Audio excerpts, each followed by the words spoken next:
Välkommen! It's day 15 of the Giants of the Earth Heritage Center Julekalender, and I'm Rachel Storley. I'm going to light some candles and read you a book tonight.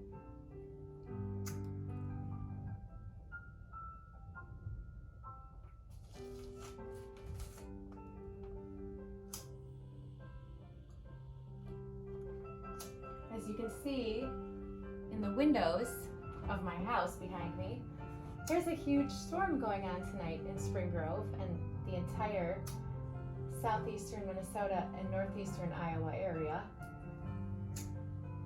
There was a tornado warning earlier, and then it was changed to severe thunderstorms. But I'm just staying cozy. As you can see, I've got my Christmas fuzzy pants on, and that's probably enough candles, right? Third week of Advent, so we've got our third Advent candle lit. And tonight, I'd like to read you a book called The Christmas Wish. Long, long ago, in a place so far north that the mothers never pack away the wool hats or mittens, lived a sweet little girl named Anya, whose greatest dream was to become one of the Santa's elves. One year, as the days grew shorter and the snow had fallen for weeks without a rest, Anya decided it was time to look for Santa Claus.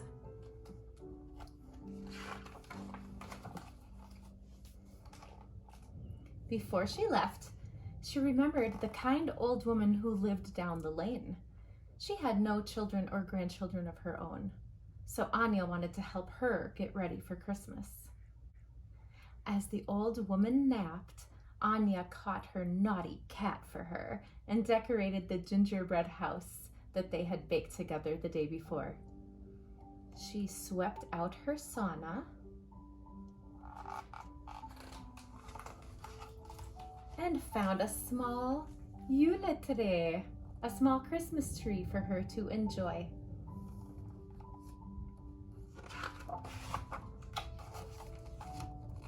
Then Anya delivered gifts to her friends and family with a note saying that she would visit them whenever her busy job with Santa would permit. Anya was well prepared for her journey. She watched the sky at night, observing the position of the North Star, and she memorized the great map on the schoolroom wall. Still, as she tied on her skis and began to glide away into the forest, Anya started to worry. What if I get lost? She wondered aloud. I can help you, sang a tiny voice. Startled, Anya looked back to see who had spoken. Up here, said the voice, and a bright red bird swooped down and landed on her ski pole. Anya explained her wish to find Santa Claus at the North Pole. But now I wonder if I am foolish, she said.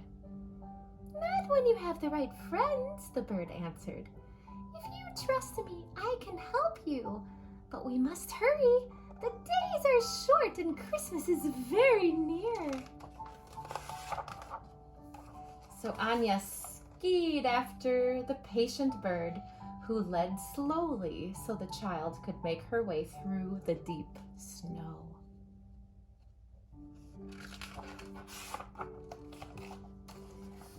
When they came to a mountainside, Anya flew so fast over the sparkling powder that the bird could barely keep up with her. There's the little bird.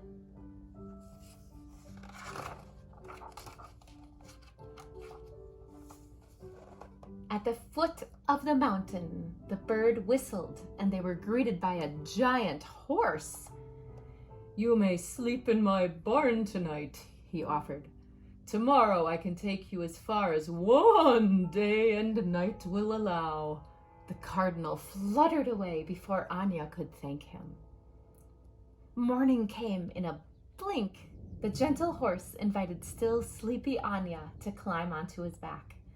They talked the day away as they trod through the snowy forest.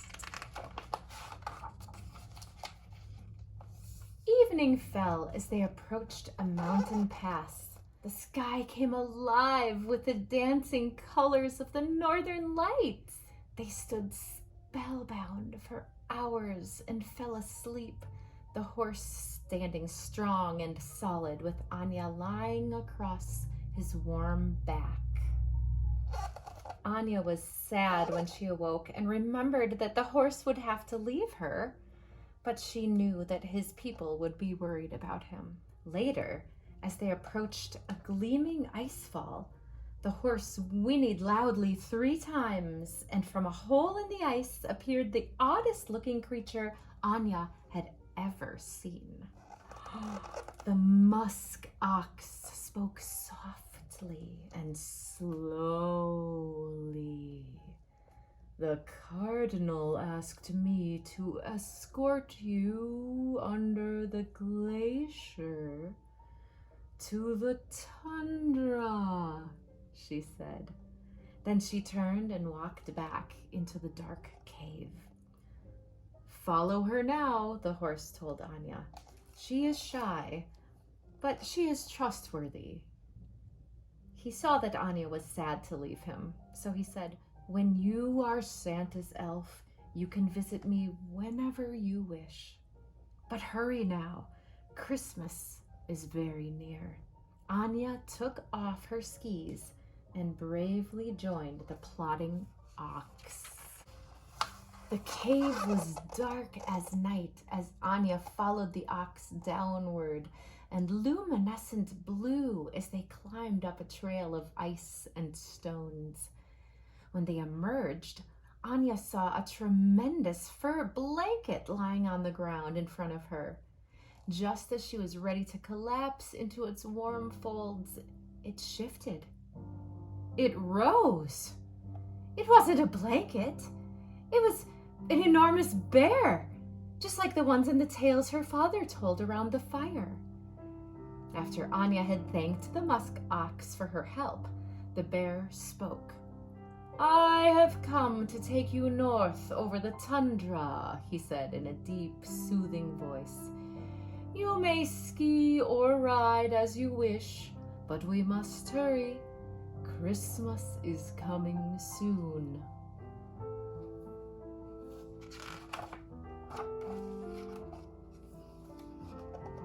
When they stopped for a rest, Anya found a small book in her pocket. In the day's last light, she read a story to the bear about a troll and 3 silly little goats. The next day was bright again.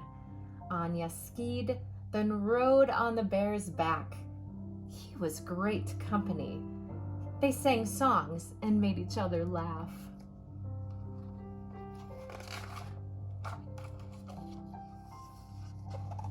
They reached their destination early.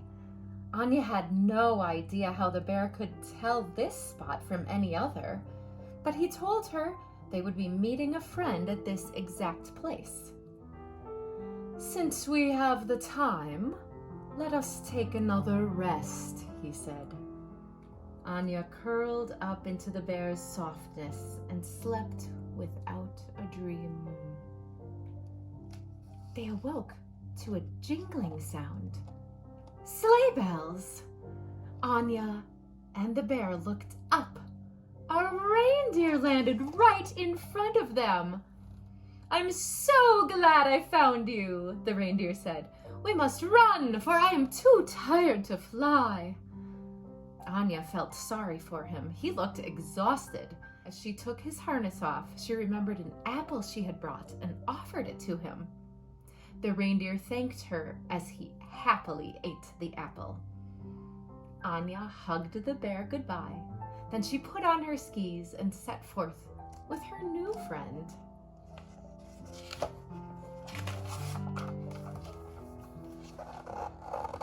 At first, Anya tried to ski behind the reindeer, but he was much too fast, so Anya asked him to tow her. It was as close to flying as she'd ever been. Anya skied that way for many miles. Just as she began to worry that she could not hang on any longer, the reindeer called, "Hold tight!" In a flash, they were soaring through the sky. Anya watched as the ice gave way to the ocean she had seen on the schoolroom map. She saw eagles, whales, and giant icebergs that reminded her of the rock candy she made with her mother. Finally, they landed in a lovely clearing surrounded by trees cloaked in snow. Then Anya's wish came true. Santa Claus appeared. He lifted Anya up onto his knees. "Welcome, Anya," he said. "I have been waiting for you. You are an extraordinary little girl. While there are many children who wish to be one of Santa's elves, you are the first to have come this far, and you are already my most important helper. You bring kindness and joy to those around you all year long. Thank you. Now, may I ask you for a favor?" he added with a smile. "Will you help me drive my sleigh?" Anya was thrilled to give the command, "Fly!"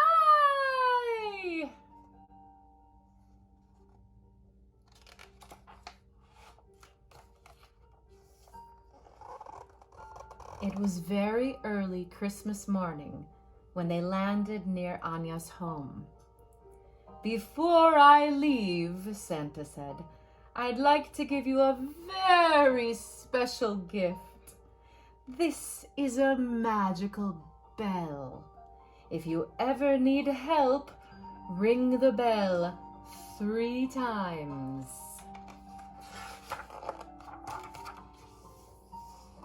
Santa Claus kissed her on the cheek, and the next thing she knew, she was in her bed. Anya sat up and looked out the window and into the frosty morning. There was no sleigh, no reindeer, no tracks in the snow. She held the bell closely. Was it all a dream? She wondered.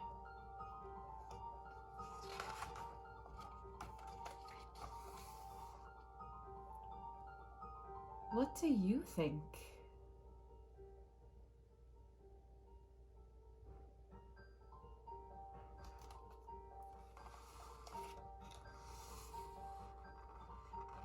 What a marvelous book! The Christmas Wish. Story by Lori Evert. Photography by Per Breiehagen. And I love the back. It says, "Be brave, be kind, believe." Well, it has been a wonderful evening with you. It looks like the worst of the storm here has passed. And I thank you for being cozy with me on the 15th of December. Only 10 more days until Christmas. Can you believe that? I encourage you all to stay warm, light your Christmas candles each night, do a reading of something, some wonderful book that you want to share with your family, and to have a very happy Yuletide holiday season. From Rachel and your friends at Giants of the Earth Heritage Center. God Jul!